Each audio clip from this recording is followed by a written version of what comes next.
Hey guys, next we're going to go over how to update all the pages on the website. The easiest way to do this, once you're logged in at wp-admin, is to just go ahead and open up a new tab with the website, and you'll see that nice little toolbar up here. Go to any one of the specific pages here, and now you'll have the edit page option. So that'll take you right to that particular page to edit. And it remembered that I was in visual mode, so it's just going to show me all my text here. And you'll notice some text is bigger than others. There's also ordered lists. There can be links. There's also a featured image down here. And there's also page attributes. So we'll start with this text here. If I double click on it, you'll notice it's set as a heading 2. I can change this to a heading 1, heading 3, down to heading 6. The heading 1 and 2 uses that font replacement, which, I'm just going to open this page in a new tab just to show you back and forth. It's kind of got that nice little, it's Museo is the name of the font, and it looks a lot nicer. So anything in H1 or H2, it's going to replace the font with this. And you'll see this list looks a lot nicer here, and that's done with the style sheet. But anytime you want to create a list like that, you're just going to hit the bulleted list here, and then hit enter to start a new bullet. You can also do that with numbers. Again, you can add images, add media. If you don't see all of these options down here, it's usually because it's called the kitchen sink button isn't shown, so you can toggle it on or off. You can add horizontal rules, which are set up to be kind of dashed lines. They'll look like the rest of the site. I can make block quote text. Block quotes, let me find a good example of that. Let's see now, probably, I know Exhibits has a block quote at the beginning.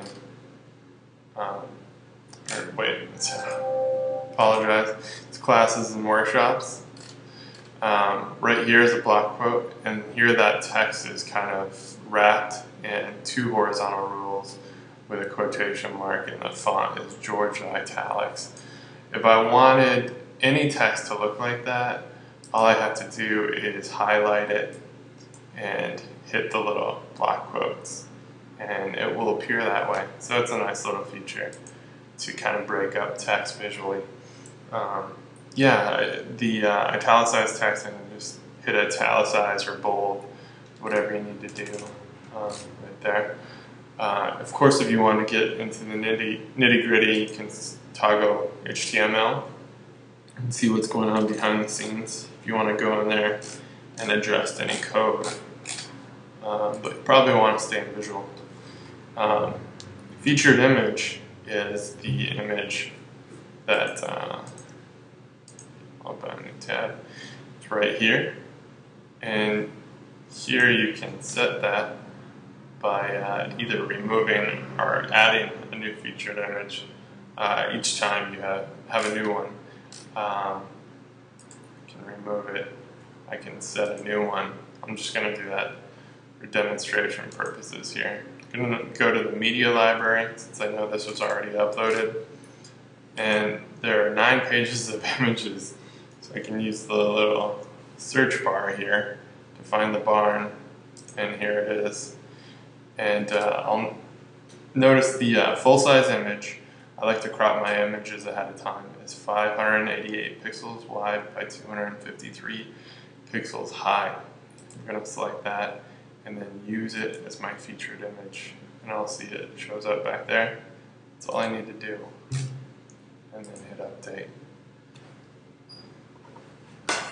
Okay, the third part of editing pages is the attributes.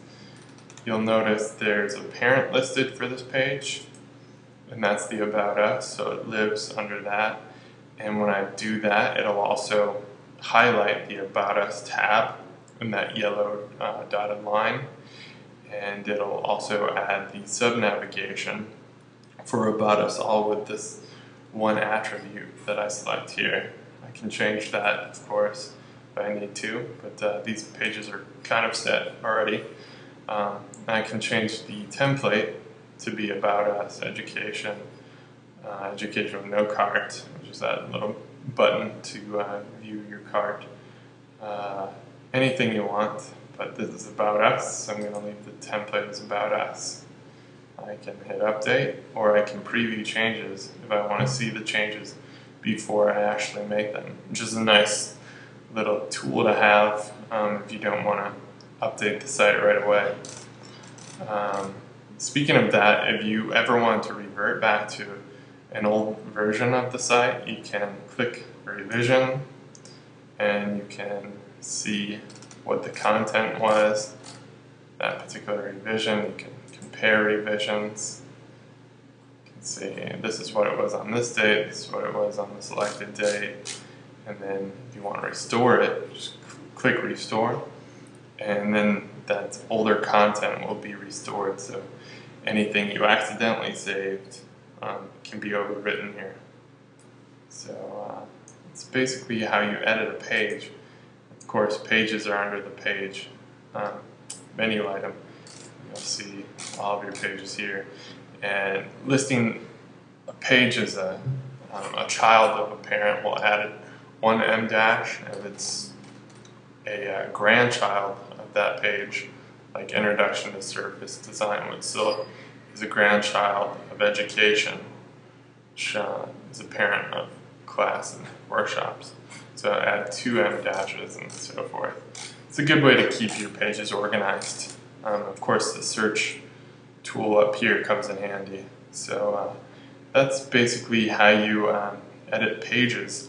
Now, one other thing, one special circumstance, is adding email links, which you might have to do. I'm sure you will. If you go to Current Board and Staff here, you'll see there's email links for everybody. And how you adjust these, I'll just edit that page. How you add those, basically, that little link icon, is instead of using HTTP dash colon colon, whatever, you're going to use mail to, and then like marketing at wisconsinquiltmuseum.com. So that's just an easy way to add a direct email to any text as a link.